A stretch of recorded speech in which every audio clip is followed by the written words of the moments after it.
Hello all, welcome back to Editorial Analysis and Answer Writing Practice at 9 p.m. Friends, if you are watching this video series for the first time, then please watch my intro video which is given in the playlist to know how to participate in this answer writing program. This initiative is open for all. Over the years, states have contended that some communities within the scheduled caste have been grossly underrepresented in various government services. In this backdrop, various states like Tamil Nadu, Punjab and others have come up with a sub-quota within the existing 15% quota for the scheduled caste. In this backdrop, recently, the Supreme Court have come up with a majority verdict which permits the state for subcategorization of scheduled caste and scheduled tribes. In this light, various newspapers have carried various editorials. We are going to discuss and analyze those editorials from our UPSC exam point of view.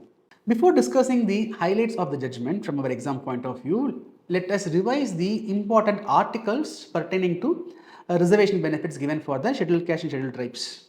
So we know about Article 15 Clause 4, 16 Clause 4, which is allowing the states to come up with some affirmative action to improve the communities who are socially, educationally backward, SC, STs.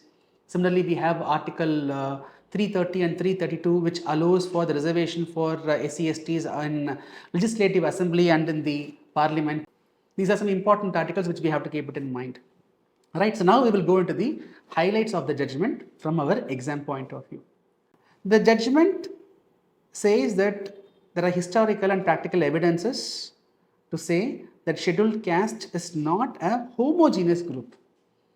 So subcategorization is permissible, but it is important to remember in 2004 in Chinnasamy versus State of Andhra Pradesh case, Supreme Court held that scheduled caste is a homogeneous group, but the recent judgment says scheduled caste is not a homogeneous group, so it can be subcategorized.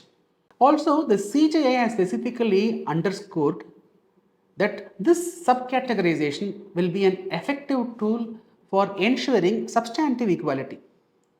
If it is a form, see what is formal equality? Where everyone will be treated equally despite of some inherent differences. But if it is substantive equality, then the differences will be addressed to ensure fair equality. So to ensure this substantive equality, we need to have the subcategorization is what our Chief Justice have said. Now you may ask a question, sir, will it not go against the Article 14? No, the court also said this will not go against Article 14. What Article 14 says? Equals will be treated equally, unequals will be treated unequally. So this is definitely not in violation with Article 14. Now the next question comes, from where the state is getting the power for the subcategorization. Again, the court have mentioned Article 335. So 335 deals with the claims of the scheduled caste, scheduled tribes in the consideration of various recruitment services. So government is getting power through Article 335 for the subcategorization, which is also made clear by the Supreme Court. And now another question comes, what about Article 341? Article 341 empowers the President of India, Article 341 empowers the President of India to notify certain communities as scheduled caste. Now, by giving power to state, will it not violate the power of the President? A question was asked. Again, the court clarified, definitely no. By subcategorization, new communities are not getting added into scheduled caste. The existing communities are divided into subcategories. So this is not in violation with Article 341. At the same time, the Supreme Court also said that while doing the subcategorization, we need to have a proper yardstick. The states should collect verifiable, demonstrable, observable data. Without that data, subcategorization should not be considered. So Supreme Court has clearly said that the states, if they want to do that subcategorization, then they have to collect the data first. They need verifiable and demonstrable data. Without that, categorization is not possible. Right? So in this case also, some judges, they were giving an additional opinion about creamy layer. See, currently we know about creamy layer status given for other backward classes. So those come under creamy layer within the OBC will not get reservation benefits, which is there for OBCs. Now in this judgment, so few judges, Supreme Court judges, they were coming up with their opinion, a kind of recommendation. They said even within scheduled caste, creamy layer can be considered and they can be excluded from the reservation benefits. So all these are the highlights of the judgment. Now let us discuss the concerns surrounding this judgment. This is what various newspapers are discussing. So critics were saying this judgment is an example for judicial overreach. How, sir? See, our constitution, see, I am not saying this. Various newspapers, they have analyzed. I am giving you a summary of this from exam point of view. Okay, keep that in mind. So, our constitution is ensuring a kind of affirmative action based on social and educational backwardness. But this judgment is trying to extend reservation based on the differential social mobility achieved within the communities, within the caste system, within the scheduled caste. See, constitution is not having any such provision for providing reservation based on the differential mobility achieved by various communities within the group. Right? Differential mobility, class mobility, power mobility.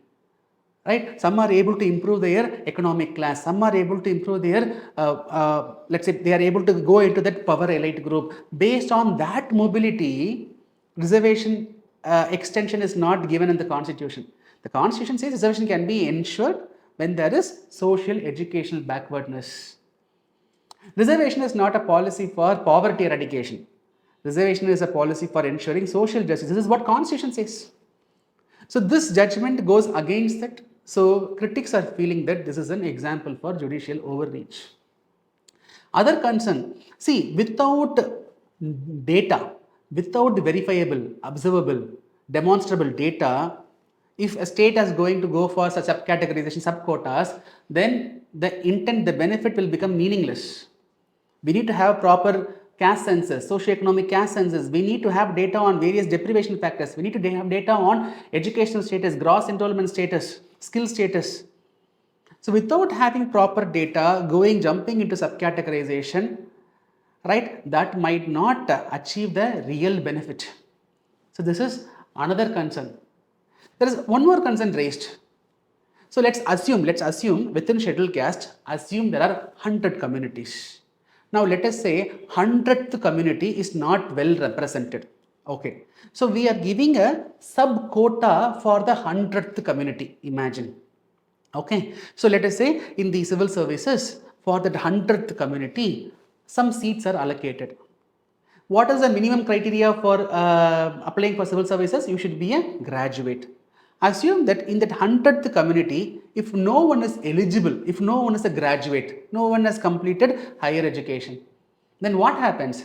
Then that community allocated seat, that will be declared as not found suitable. That means the state is coming to subcategorization. In subcategorization, let us say that 100th community within the scheduled caste is given some seat reservation. Okay, now government is coming for a recruitment. The minimum criteria, eligibility, let us say, should have done UG or PG. That is the minimum eligibility criteria. Now that 100th community, people from that community, if let's assume that there is no one who is meeting that criteria, then the seat reserved for them will be declared as not found suitable and that seat will go into open category. Again, the real intention between reservation will not be met. This is another concern, right? Apart from that, see, creamy layer. What is the need for this creamy layer? Critics are asking. Reservation is not a poverty eradication scheme, right? Another point raised by critics. What is this, sir? See, this class mobility, this economic mobility doesn't mean social inclusion. This economic mobility, that is someone earning more, let's say within scheduled caste, if someone is becoming richer, someone is able to occupy positions of power, it doesn't mean that there is social inclusiveness. For example, Babu Jagjeevan Ram, former deputy prime minister during the Congress cabinet, once he visited a temple, he's a Dalit, once he visited the temple, after his visit, the temple was purified. Whom? Former deputy prime minister. Former chief minister of Bihar, Jitin Ram, right? So he went to a temple. Again, after his visit, the temple was purified. There are many such instances which are quoted in regular newspapers. Many bureaucrats, many judges also, they have faced, right? They have faced discrimination directly or indirectly. Despite of achieving economic mobility, despite of occupying positions of power, they are being discriminated. There are evidences, instances. So class mobility, power mobility doesn't mean social justice, doesn't mean social inclusiveness. Right. So in this case, by improving the class position of certain communities within the scheduled caste, we are not going to 100% achieve social justice. Again, these are all opinions of various critics. Now, how to conclude? Again, we will conclude from our exam point of view. How to conclude? See, whether subcategorization is required, definitely it is required. There is no doubt that there are certain sections of the scheduled caste, of the scheduled tribes, they are grossly underrepresented. The point cannot be denied. The real benefits of reservation should reach every section of the society, every section within the scheduled caste, no doubt. At the same time, mere subcategorization, mere sub-quotas, it is not going to ensure that real inclusiveness. That is also we are able to see. These are various examples. So subcategorization is required, but that is not a panacea. That cannot be a one-stop solution to address the social inequality. So before subcategorization, what is the most important, right? How Supreme Court has rightly pointed out, the state should have verifiable, observable, demonstrable data for the need for the subcategorization, for the need for the subquotas. Only then this has to be applied. Without this, if the states go for subcategorization, then this will become meaningless. Right? And also the states, the government should go one level extra. Now we should ask a question ourselves. Why within the communities, why there is disparity?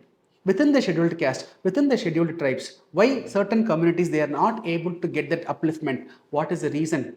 Maybe there is some education gap, there is some skill gap, there is some eligibility gap.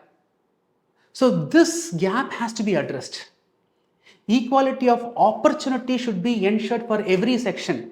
Not just scheduled caste, not just scheduled tribes, not just OBC. Every section of the society, everyone, every needy person should get that educational benefit, should get that welfare benefit. Everyone should be uplifted. Everyone should have equality of opportunity. Only when there is equality of opportunity for everyone, we can expect equality of outcome.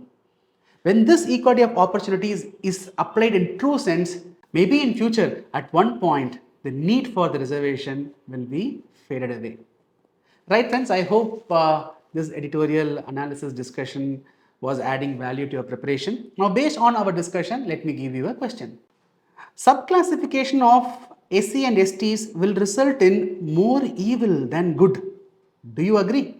So this is a 10-marker question. So you are expected to write not more than 150 words. So plan your answer properly. So I hope all our efforts are adding real value in your answer writing practice. Right, friends. So tomorrow I will see you with another interesting similar editorial analysis. Till then, bye. Take care.